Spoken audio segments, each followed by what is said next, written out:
Bagaimana kalau penyelesaian hukum korban dapat melapor tindakan KDRT? Untuk syarat-syaratnya apa aja nih, Bu? Langkah-langkahnya seperti apa? Langkah-langkah melapornya, syarat-syaratnya itu tadi. Pertama adalah visum. Jadi begitu kita melapor, ya, begitu kita akan melapor, ya, boleh melapor ke polisi dulu, kemudian baru polisilah yang mengantar ke rumah sakit untuk diperiksakan keadaan daripada korban. Nah, itu idealnya. Nah, itu idealnya. Tentu dalam melapor itu kita kan namanya korban, kita harus cepat-cepat pergi ya, cepat-cepat lari, tapi kadang-kadang ada beberapa di pos-pos penerimaan laporan itu masih memintakan mana akte perkawinan kamu, kalau kamu KDRT apakah kamu benar suaminya istrinya. Nah, kadang-kadang ini kita merasa gimana ya, harusnya kan laporan diterima dulu ya, bagaimana dia bisa siap mengambil akte atau apa, apalagi kan ada beberapa kasus ya, dia memang tidak tahu aktenya di mana gitu, misalnya kan harus suami yang menguasai gitu kan, tidak mungkin dia membawa akte perkawinan. Ini juga syarat administrasi ini serasa itu belum perlu gitu. Kalau memang pelaporan awal cukup kita terima, harusnya laporan awal ya, kemudian kita antar ke polisi untuk visum gitu. Dan kalau kita misalnya sebagai korban berinisiatif untuk ke rumah sakit dulu ya,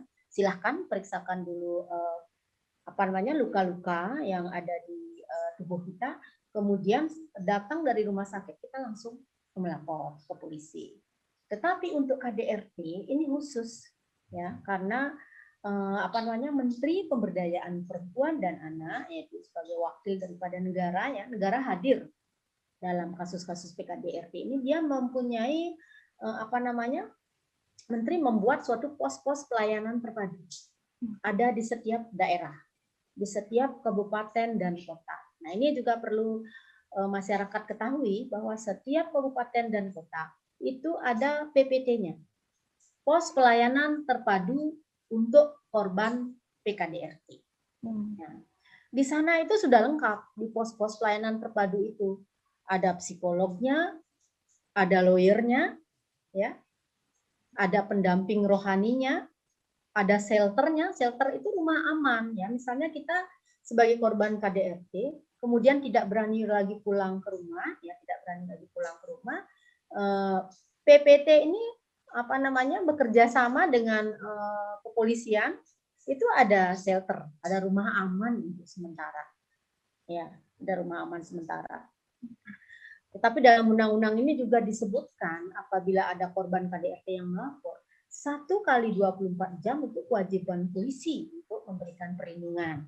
1 kali 24 jam. Kemudian apabila dia tidak berani pulang, ya, 7 kali 24 jam itu polisi berkoordinasi dengan PPT ini. Berkoordinasi dengan PPT yang ada di pemerintah atau pemerintah daerah. Ya, di mana harusnya korban dititipkan dalam 7 kali 24 jam.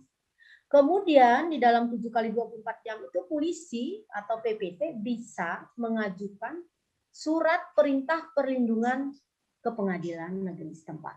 Gitu.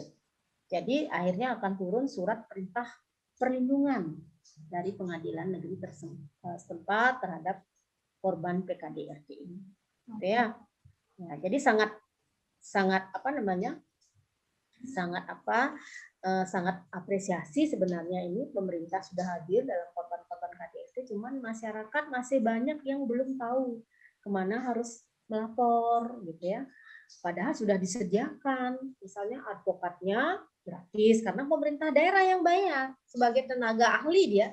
Advokat yang di PPT ini sebagai tenaga ahli dari kabupaten tersebut gitu ya. Advokatnya, psikolognya sudah sebagai tenaga ahli, jadi dia sudah dibayar oleh pemerintah daerah itu. Harusnya kalau cukup ke PPT saja, biar lebih tepat ya, syarat, kemana diantar, itu lebih tepat jadinya. Berarti memang untuk yang merasa mendapatkan KDRT itu sendiri, jangan ragu-ragu untuk melaporkan, karena dari pihak pemerintah juga sudah menyiapkan layanan tadi pos terpadu untuk bagi korban-korban yang mengalami KDRT begitu ya Bu. Terima kasih sudah nonton. Jangan lupa like, subscribe, dan share ya.